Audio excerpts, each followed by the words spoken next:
Bonjour, mon nom c'est Alexis et j'ai 2 questions pour Annie et François. La première question c'est est-ce que les contrebassistes savent jouer la basse électrique? Puis mon autre question, pas une question, mais j'ai remarqué que l'autre contrebassiste qui prennent leur archet d'une autre manière comme je l'ai appris, puis il me demandait pourquoi. Puis, merci. Bonjour Alexis, je m'appelle Annie, je suis dans l'Orchestre symphonique. Ça me fait plaisir de répondre à ta question, qui est celle de savoir pourquoi il y a des gens qui jouent l'archet avec la main à l'envers finalement. En fait, c'est la technique de l'archet allemand. C'est un courant qui provient, en fait, qui a son origine grâce à la famille des viols et des violonnés. Il faut savoir que la contrebasse, c'est nos ancêtres. Et tous les musiciens de cette famille-là tiennent leur archet justement en dessous. La hausse n'est pas tout à fait comme celle de l'archet français qu'on connaît aussi. Puis, pourquoi il y a les 2 courants finalement en même temps?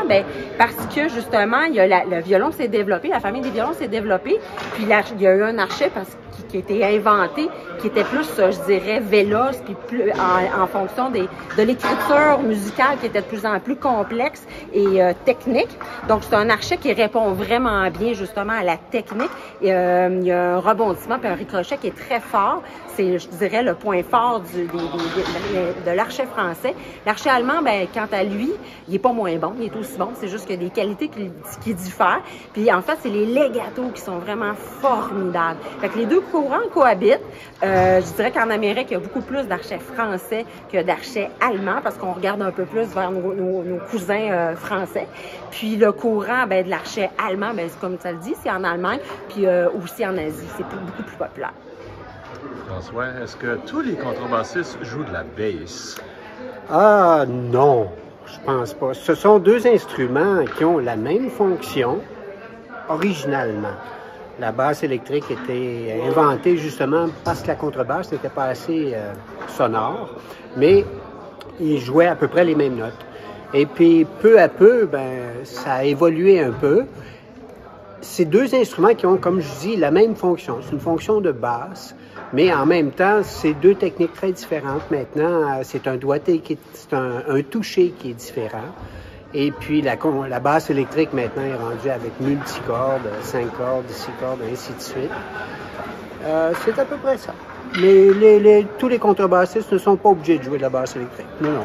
Mais c'est un choix, et puis souvent, ça complète la carrière. Ça permet de jouer un spectre de musique un peu plus grand, c'est-à-dire jouer plus de musique populaire. Et souvent, lorsqu'on est amplifié une contrebasse, c'est beaucoup plus compliqué. Une basse électrique, on branche ça et c'est fini. Ça va très bien comme ça. Merci. Ça vous fait plaisir.